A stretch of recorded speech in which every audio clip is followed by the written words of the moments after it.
پیارا کا یہ سوال ہے کہ اگر کوئی شخص روحانی میں ترقی کی کوشش کرتا ہے، کچھ عرصہ تک بہتری بھی آتی ہے، لیکن بعد میں پھر دوبارہ اپنی پرانی حالت پر گر جاتا ہے اور یہ تسلسل چلتا رہتا ہے، تو کیا یہ کہنا درست ہوگا کہ ایسے شخص کی جو روحانی استطاعت ہے یا طاقت ہے وہ ایک محدود حد تک ہی ہے، اس سے آگے بڑھ نہیں سکتا وہ؟ قیام نماز جو حضرت مسلم صلی اللہ علیہ وسلم نے فرمایا ہے وہ کیا ہے؟ اس میں تشریح یہی فرمائی ہے کہ نماز گرتی ہے پھر تم اس کو کھڑا کرتے ہو، یہ بھی قیام نماز کا ہے۔ ہم صرف قیام نماز کہتے ہیں جی نماز باجماعت پڑھنا ہے، نماز قائم کرنا ہے اور نمازوں کو پڑھنا، یہ نہیں۔ قیام کا مطلب یہ بھی ہے کہ نماز گرتی ہے، تمہارا توجہ ہٹتی ہے اللہ تعالیٰ کی طرف سے، تمہاری روحانی حالت کم ہوتی ہے، اس کو تم نے پھر کھڑا کرنا ہے۔ قیام کرنا کیا ہوتا ہے؟ کھڑا کرنا، ٹھیک ہے؟ تم پھر اس کو کھڑا کرو، اور یہ بار بار ہوتا ہے۔ اسی لیے اللہ تعالیٰ نے توجہ بھی دلائی ہے سورہ فاتحہ میں، جو اتنی دعائیں سکھائی ہیں، ایاک نعبد و ایاک نستعین، اور پھر اہدنا الصراط المستقیم، تو اسی لیے ہے کہ اللہ کو پہلے اس سے مانگو کہ ہمیں سیدھے راستے پہ چلائے، اور جو گرتے ہیں بار بار ہم نہ گریں۔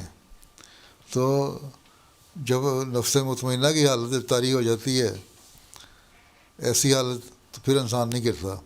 وہ حالت طاری کرنے کے لیے بار بار کوشش کرنی چاہیے۔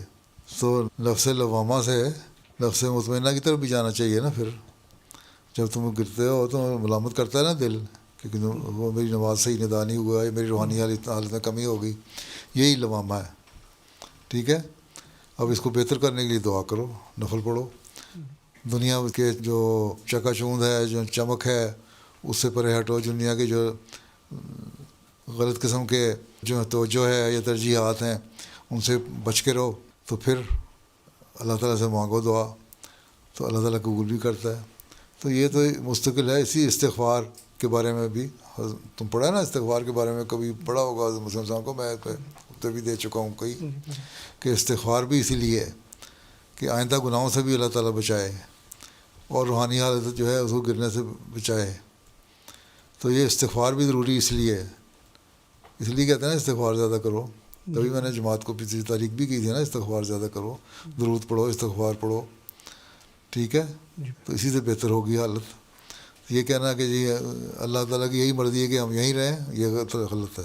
اللہ کی یہ مرضی نہیں، اللہ کی مرضی ہے تمہارا بلند مقام ہو، اور اللہ تعالیٰ نے اس کے لیے تمہیں حکم دیا ہے، والذین جاہدوا فینا، جو لوگ ہمارے راستے میں جہاد کرتے ہیں، پھر وہی لوگ کامیاب بھی ہوتے ہیں۔ جہاد کرنے کا مطلب یہی ہے کہ بہت زیادہ کوشش کرنی پڑتی ہے، پھر اللہ تعالیٰ ان کو صحیح راستے پہ چلاتا ہے، ٹھیک ہے؟ جی پیارا۔ تو یہ کوشش ہونی چاہیے، یہی بتایا کرو، تھک کے بیٹھنا نہیں ہے، کہیں نہیں اللہ میاں نے کہا تھک کے بیٹھ جاؤ۔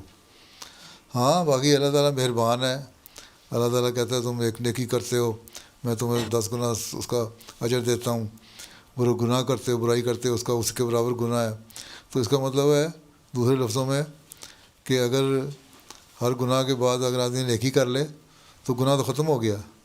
تو اس لیے سمجھاؤ کہ اللہ سے تعلق رکھو گے، مستقل کوشش کرو گے، تو اللہ تعالیٰ پھر گرنے نہیں دیتا، ثواب بھی دیتا ہے۔ تو روحانی حالت میں اوپر نیچے اتار چڑھاؤ تو آتے رہتے ہیں۔